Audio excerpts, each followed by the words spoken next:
메인 카메라로 8K 24p가 촬영이 가능하다고 나와 있습니다. 카메라보다가 더 대단한 카메라가 나왔습니다. 스마트폰이 뭐 8K 24p를 지원한다 그러면은 이거 가지고 영화 찍어도 되겠네.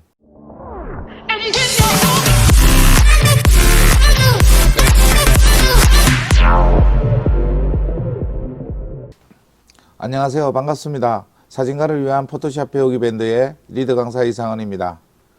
엊그제 저녁에 기다리던 삼성 갤럭시 S20 예약 판매일자와 발매일자가 유소에 나왔습니다. 그럼 이번에 삼성에서 출시하는 S20 시리즈는 어떤 제품인지 한번 알아보도록 하겠습니다. 출시되는 모델은 모두 세 가지입니다. 기본형과 S20, S20 플러스, 그리고 플래그십 모델인 S20 울트라입니다.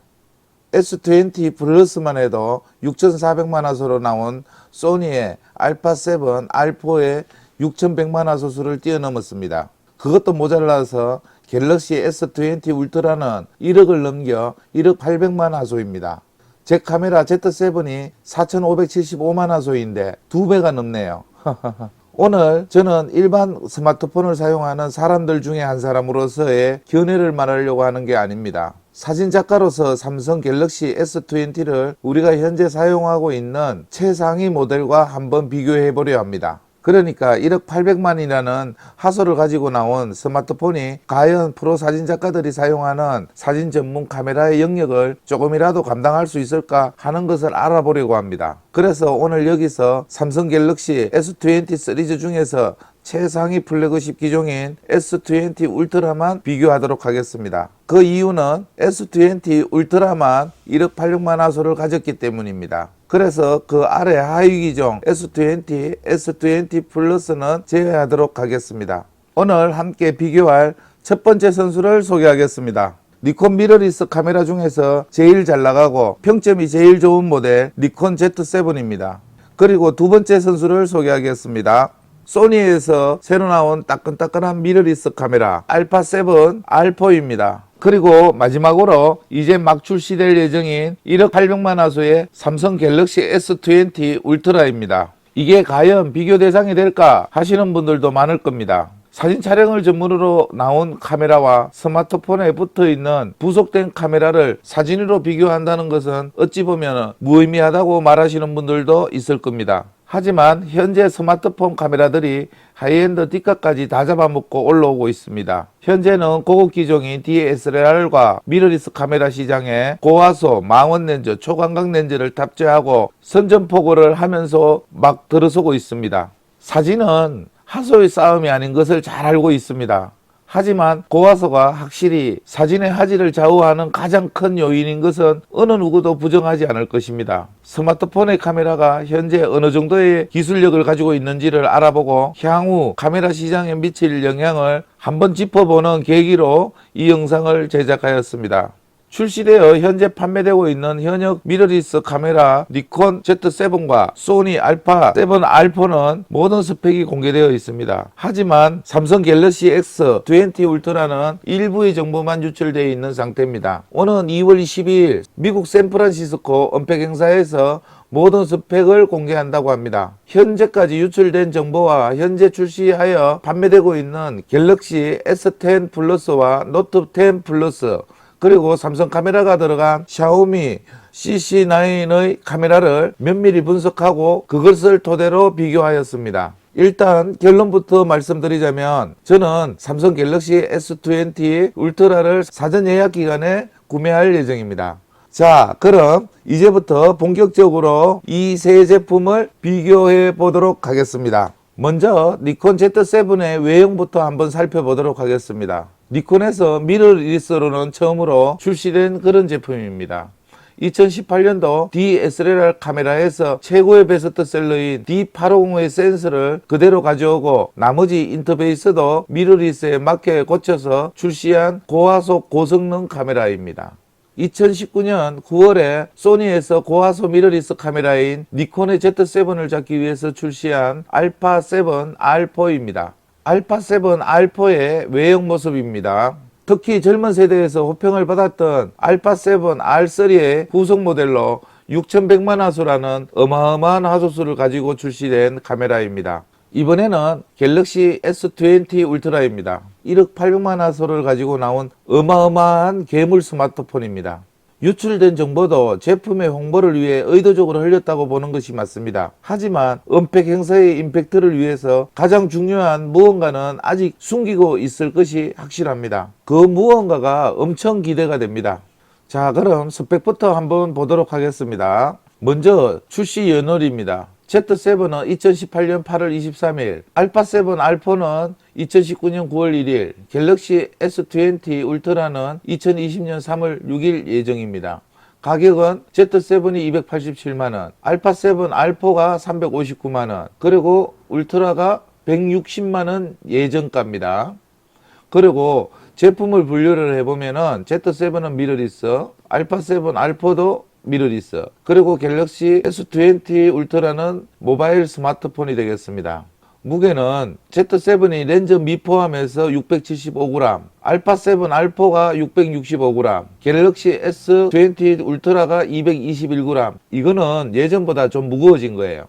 크기는 Z7이 134 곱하기 101 곱하기 68mm입니다. 소니 알파7 알포는 128.9 곱하기 96.4 곱하기 77.5mm입니다. 울트라는 116.7, 76, 8.8mm입니다. 두께가 8.8mm죠. 그리고 디스플레이 화면 크기가 되겠습니다. Z7은 8 곱하기 12cm, 그러니까 3.2인치예요. 그리고 소니 알파7 알포는 7.6 곱하기 11.5cm입니다. 3인치예요. 갤럭시 울트라는 16.6 곱하기 7.6cm이네요. 6.9인치입니다. 디스플레이 화면 형태를 보겠습니다. 틸트형은 로우 촬영에 아주 유리합니다. S20 울트라는 짐벌이나 셀카봉을 이용해도 아주 낮은 로우 앵글 촬영은 힘들겠습니다. 디스플레이 해상도는 니콘 Z7 210만, 알파7 알포가 360만 화소, S20 울트라가 466만 화소입니다. 그리고 뷰파인더 시야율은 Z7이 100%, 알파7 알포가 100%, S20 울트라는 뷰파인더가 없어가지고 제외하겠습니다. 뷰파인더의 종류는 Z7과 알파7 알포는 똑같습니다. 전자식 뷰파인더입니다. S20 울트라는 뷰파인더가 없기 때문에 이것 또한 패스하겠습니다. 감도를 한번 보겠습니다. 기본 감도입니다. Z7은 100에서 25,600까지 지원을 하고, 알파7 알포는 64에서 25,600까지 지원합니다. 확장 감도가 Z7은 32에서 102,400까지 되고, 알파7 알포는 32에서 102,400까지 동일하게 지원되네요. 카메라 본체 바디의 재질을 한번 보겠습니다. Z7과 알파7 알포는 둘 다 마그네슘 합금입니다. 갤럭시 S20 울트라는 알루미늄 재질이었다가 이번에 스테인리스로 바꾸었습니다. 그리고 렌즈 패키지, Z7과 알파7 알포는 렌즈가 미포함입니다. 별도로 구매하셔야 됩니다.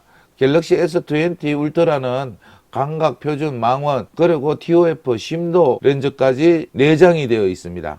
그리고 내장 플래시를 보겠습니다. Z7과 알파7 알포는 내장 플래시가 없습니다. 갤럭시 S20 울트라는 포함되어 있습니다. 방수 기능에 대해서 한번 알아보겠습니다. Z7하고 알파7 알포는 방진 방적은 가능한데 방수는 안 됩니다. 둘 다. 삼성 갤럭시 S20 울트라는 IP68 등급의 방수를 지원합니다. 그냥 생활 방수 정도라고 생각하시면 되겠습니다. 1m 정도 수심에서 방수가 된다는 소리예요. 렌즈 마운트, Z7은 새롭게 출시한 Z 마운트를 사용합니다. 알파7 알포도 마찬가지입니다. 소니의 E 마운트를 사용합니다. 갤럭시 S20 울트라는 렌즈 마운트가 없습니다. 렌즈 마운트 어댑터, 니콘 Z7이나 알파7 알포는 어댑터를 장착하면 기존에 있던 니콘의 F 마운트, 그리고 소니의 A 마운트 렌즈를 사용이 가능합니다. 갤럭시 20 울트라는 해당 사항 없음으로 패스합니다. 먼지 제거 기능입니다. Z7과 알파7 알포에는 자체 내에 이미지 센서 클리닝이 붙어 있습니다. 갤럭시 S20 울트라는 완전 방진, 방적, 방수까지 되기 때문에 먼지가 들어가질 않습니다. 배터리, 니콘 Z7은 리튬이온 배터리를 하나를 사용합니다. 알파7 알포는 리튬이온 한 개를 사용할 수 있고 배터리 팩을 사용할 때에는 두 개를 사용할 수 있습니다. 그리고 갤럭시 S20 울트라는 5000Ah짜리 리튬이온 배터리가 내장되어 있습니다. 사진 촬영 가능 매수. 니콘 Z7은 배터리 하나 가지고 사진 330장에서 400장 정도 촬영이 가능합니다. 동영상은 85분 촬영 가능합니다. 알파7 알포는 사진은 530매 정도, 동영상은 90분 정도 촬영이 가능합니다. 갤럭시 S20 울트라는 10 플러스가 전장이 넘으니까 전장 넘을 거예요. 그리고 동영상 30분 정도는 촬영이 가능할 거라고 생각을 하고 있습니다. 배터리 파워팩. Z7은 배터리 파워팩이 없습니다. 알파7 알포는 FZ100이라는 배터리 팩이 있습니다. 그 배터리 팩에 배터리를 2개를 장착이 가능합니다. S20 울트라는 배터리 팩이 필요 없습니다. 블루투스, Z7, 알파7 알포, S20 울트라 모두 2.4GHz 대역의 블루투스를 사용하고 있습니다. 통신거리는 모두 약 10m로 동일합니다. 유효하수수는 Z7이 4575만 화소, 알파7 알포가 6100만 화소, S20 울트라가 1억 800만 화소입니다. 프로세서에 대해서 알아보겠습니다. Z7은 엑스피드 6라는 프로세서를 사용하고 있습니다. 그리고 알파7 알포는 바이온즈 X라는 프로세서를 장착하고 있습니다. 갤럭시 S20 울트라는 퀄컴사의 스냅드래곤 865를 장착했습니다. 지금 현존하는 스마트폰의 최고의 AP라고 생각하시면 되겠습니다. 이미지 센서. Z7은 이면 조사형 CMOS를 사용하고 있습니다. 알파7 알포도 마찬가지로 이면 조사형 CMOS를 사용하고 있습니다. 갤럭시는 노나셀이라고 하는 이번에 어제 영국의 특허청에 등록한 삼성 자체 개발 이미지 센서를 사용합니다. 다음은 이미지 센서 크기입니다. Z7은 35mm 풀프레임입니다. 그리고 알파7 알포도 35mm 풀프레임입니다. S20 울트라는 25mm로 환산했을 때 1.33분의 1, 그러니까 예전보다가 센서가 커지긴 했는데 아주 굉장히 조mad하죠. 지금 요 사진 보시면은 요 사진에 나오는 것처럼 요 크기가 이렇게 나와 있습니다. 실제 크기는 아니지만 비율은 똑같이 했으니까 35mm가 이 정도 크다 이러면은 상대적으로 저 정도 크기의 센서를 가지고 있다고 생각하시면 되겠습니다. 저게 조그mat한 데다가 어떻게 1억 800만 픽셀을 넣었는지 참 기술력이 대단합니다. 센서의 크기를 가로 세로로 한번 볼까요? Z7은 35.9mm, 세로는 23.9mm입니다. 알파7 알포는 가로가 35.7mm, 세로가 23.8mm, 그리고 갤럭시 S20는 스마트폰이니까 세워놔서 그러는데요. 7.2mm 곱하기 9.6mm 이렇게 되겠습니다. 면적은 Z7이 858.01 제곱밀리미터, 알파7 알포가 849.66 제곱밀리미터 되겠습니다. 그리고 갤럭시 S20 울트라는 69.12 제곱밀리미터가 되겠습니다. Z7은 35mm 풀프레임입니다. 알파7 알포도 35mm 풀프레임입니다. 갤럭시 S20 울트라는 25mm로 환산할 때 1.33분의 1입니다. 1.3 크롭인데 25mm 환산이에요. 25mm는 옛날에 하이엔드 디카들이 다 25mm 이미지 센서를 사용했습니다. 픽셀의 크기를 한번 알아보겠습니다. Z7은 픽셀 하나의 크기가 4.35 마이크로미터입니다. 알파7 알포는 3.76 마이크로미터, 갤럭시는 0.8 마이크로미터입니다. 어두울 때 저조도에서는 9개 픽셀이 이렇게 병합을 한답니다. 빛을 서로 모아주고 뭐 이렇게 해서 그런 기술이 있다 그랬는데 9개 픽셀이 병합을 하면은 2.4 마이크로미터가 되겠습니다. 초점 영역, Z7은 493개의 초점 영역을 가지고 있습니다. 소니 알파7 알포는 위상차로 576개를 하고 콘트라스트 차로 해서 425개를 추가로 AF 포인트를 잡습니다. 소니의 AF 능력은 정말 알아줘야 됩니다. S20 울트라는 초점 영역이 몇 개인지 아직 공개가 되질 않았습니다. 출시되면은 제가 조사를 해서 다시 한번 여러분들에게 브리핑을 하도록 하겠습니다. 화질 모드, Z7은 로우 파일, JPEG, EIFF 이렇게 세 가지를 지원합니다. 알파7 알포는 로우 파일과 JPEG만 지원합니다. 갤럭시 S20 울트라도 로우 파일과 JPEG만 지원을 합니다. 초점 방식, 그러니까 AF 방식이 되겠죠. 하이브리드 AF입니다. 이게 뭔 말인가 하면은 위상차 AF도 되고 콘트라스트 차 대비차죠. 오토포커싱이 된다는 얘기예요. 소니 알파7 알파도 마찬가지예요. 하이브리드 AF. 갤럭시 S20 울트라도 마찬가지입니다. 하이브리드 AF입니다. AF라고 있는데 눈동자 초점 맞추는 거예요. 아이 오토포커싱이 원래 원조는 소니입니다. 갤럭시 20 울트라도 될 겁니다. 이게 그런데 확실하지 않아서 아직 물음표를 적어놨는데 이것도 제가 확인해보고 나중에 브리핑 하겠습니다. 패스. 동물 아이 오토포커싱 니콘은 지원을 안 합니다. 소니 알파7 알파는 지원을 합니다. 갤럭시 S20 울트라는 글쎄요, 이게 지원할란지 기술력이 특화가 되어 있는지 그런 건 잘 모르겠는데 소니가 정말 이 분야에서는 정말 대단한 것 같습니다. 오토포커싱 하나만큼은 소니를 따라올 자가 없어요. 이게 동영상 전문으로 센서를 만들던 회사라서 소프트웨어적으로 하드웨어적으로 최고로 앞서 있는 것 같습니다. 그러니까 사람이 뭐 거리가 멀어지든지 가까워지든지 하면은 다 눈에 초점을 맞춰 놓으면은 눈을 따라가서 사진이며 영상이며 다 촬영이 가능한 거예요. 사진 경력이 짧으신 분들이라든가 조작이 미숙하신 분들은 아주 좋습니다. 리얼타임 아이 AF 4 애니멀 동물을 위한 눈동자 포커스입니다. 정말 AF에 대해서는 한 두어 단계 다른 카메라 제조사들보다 앞서가는 것 같습니다. 와이파이 무선 전송 세 가지 다 와이파이 다 무선 전송으로 주고받고 다 할 수 있습니다. 손떨림 보정 기능 Z7과 알파7 알파는 센서 시프트 방식으로 5축 보정이 됩니다. 갤럭시 S20 울트라는 센서 시프트 방식을 쓰긴 쓰는데 이게 축이 틀리다 보니까 몇 축을 보정해 주느냐가 문제예요. 3축 정도 될 것 같은데 5축까지 잡아주는지 모르겠어요. 5축까지 잡아준다 그러면 아주 이건 대박입니다. 해절 보정 기능 해절 현상이란 우리가 조리개를 너무 많이 좋으면 빛이 해절돼서 사진이 흐리게 나옵니다. 오히려 이런 현상을 보정해서 사진을 선명하게 해주는 기능입니다. 요거는 니콘의 Z7밖에 없습니다.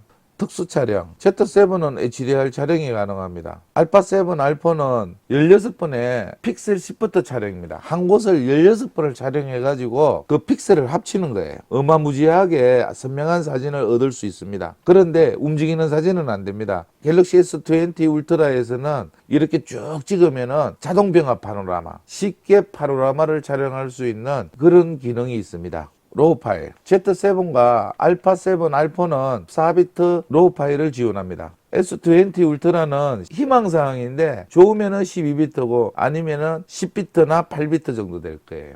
인터벌 촬영 Z7과 알파7 알파는 인터벌 촬영이 지원이 됩니다. 바디에서 리모컨 없이도 바디에서 둘 다 지원이 됩니다. S20 울트라는 지원이 되는지 안 되는지 뭐 스마트폰으로 인터벌 촬영을 해봤어야지 아는데 기계를 받으면은 한번 확인을 해보고 알려드리겠습니다. 타임랩스 영상 Z7과 알파7 알파는 4K UHD 영상을 지원합니다. 갤럭시 S20 울트라에서도 가능은 할 거예요. 분명히 이게 하이퍼랩스라고 해서 그런 기능이 있거든요. 셔터 속도 Z7하고 알파7 알파는 똑같습니다. 8000분의 1초에서부터 30초까지 찍을 수가 있고 벌버 촬영 가능하고 니콘은 특이한 게 타임 촬영이란 게 있어요. 최대 연사 Z7은 초당 9메가 가능합니다. 알파7 알파는 초당 10메가 촬영이 가능합니다. S20 울트라는 뭐 더 되겠죠. 확인도 안 됐고 해서 제가 물음표로 이렇게 남겨놨습니다. 다중 촬영 Z7은 다중 촬영이 됩니다. 알파7 알파는 안 됩니다. 갤럭시도 될 것 같아서 99% 되니까 제가 동그라미를 일단은 쳐놨거든요. 나중에 확인해 보겠습니다. 외장 플래시 Z7은 외장 플래시 마운트 할 수 있는 슈가 있습니다. 알파7 알파도 마찬가지입니다. 슈가 있어요. S20 울트라는 마운트가 불가합니다. 슈가 없습니다.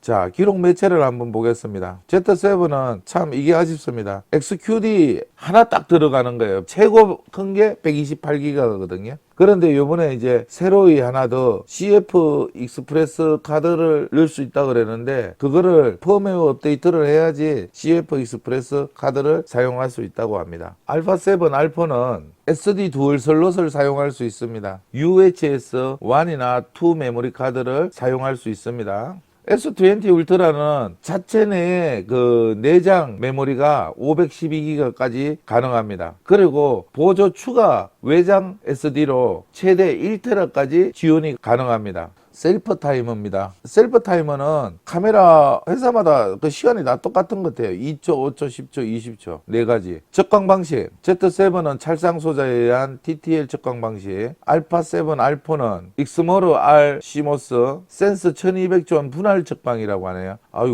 뭐 어려워서 알겠습니까? 제대로 발음도 안 되네. 여하튼 적광 방식은 소니께 더 탁월한 것 같아요. 적광 모드 멀티 패턴 중앙부 중점 스팟 하이라이트 중점 발음도 잘 안 되네요. 알파7 알포는 멀티 세그먼트, 중앙 중점, 스팟 표준, 평균, 하이라이트 적광 이렇게 여러 가지로 하는데 뭐 거의 비슷비슷한데 이름만 제조사마다 약간씩 틀린 것 같습니다. S20 울트라는 어떻게 하는지 적광 모드를 잘 몰라서 그리고 적광 범위도 잘 모르겠습니다. 이렇게 해서 물음표로 남겨놨습니다. 적광 범위 Z7 -3에서 17 EV, 알파7은 -3에서 20 EV네요. 확실히 적광 범위에서 는 소니에서 탁월한 거 봐요. 3스탑 정도를 갖다가 더 적광을 할 수 있다는 얘기잖아요. 이게 촬영 모드 Z7 P 모드 자동 모드죠. S 셔터 우선, 조리개 우선, M 수동, 유스는 사용자 설정입니다. 알파7 알포도 마찬가지예요. 오토 프로그램, 오토, 뭐 A, S, M 맹 똑같은 얘기인데 이름만 조금씩 틀리게 부르는 거예요.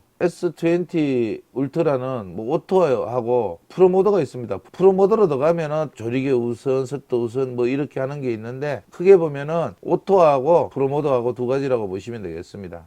노출 보정 플러스 마이너스 5스탑입니다. 맹소니 그 알파7 알포도 마찬가지예요. 갤럭시도 마찬가지고요. 똑같습니다. 자동 브라켓팅, 노출 브라켓팅이 있고 또 스트로브 강약 조절을 잘 못하시는 분들은 프레시 자동 브라켓팅을 많이들 사용하죠. 그리고 이제 예를 들어서 조명이 자주 바뀌는 그런 뭐 무대라든가 이럴 때 하이트 밸런스 자동 브라켓팅을 이용한 촬영을 많이 합니다. 그리고 액티브 D 라이팅, 니콘이 이런 것들은 좀 잘 돼 있는 것 같아요. 알파7 알포는 뭐 노출, 프레시, 하이트 밸런스 요 세 가지밖에 없습니다. 갤럭시 S20 울트라에는 과연 이 자동 브라켓팅 기능이 있을지 없을지 제가 이건 잘 모르겠네요. 렌즈 서버, AFS 이거는 자동이에요. 그리고 AFC 자동 추적이죠. 수동 초점, 수동으로 초점 맞추는 거는 다 하잖아요. 알파7 알포도 마찬가지예요. 둘 다 똑같습니다. 용어만 조금씩 틀리지 다 똑같다고 보시면 됩니다. 갤럭시 S20 울트라는 AFS밖에 안 됩니다. AFC는 될런지 모르겠네요. 지금 현재 확실한 거는 AFS는 확실하니까 적어놨는데 만약에 제가 두루미를 찍으러 간다 이러면은 카메라로 한번 찍어 보겠습니다. AFC가 되는지 스마트폰으로 한번 찍어 볼게요. 확인해서 브리핑 드리겠습니다. 화이트 밸런스 다 된다고 이거는 그건 중요한 게 아니니까 한번 읽어 보시면 되겠습니다. JPEG 이미지 처리 프로그램이에요. 이거는 Z7은 크리에이티브 픽처 컨트롤이라고 하는 그 안에 프로세스 안에 들어있는 소프트웨어가 처리를 해준다 이런 뜻이고 알파7 알포는 크리에이티브 스타일이라고 하는 프로그램에서 처리를 한다는 얘기예요.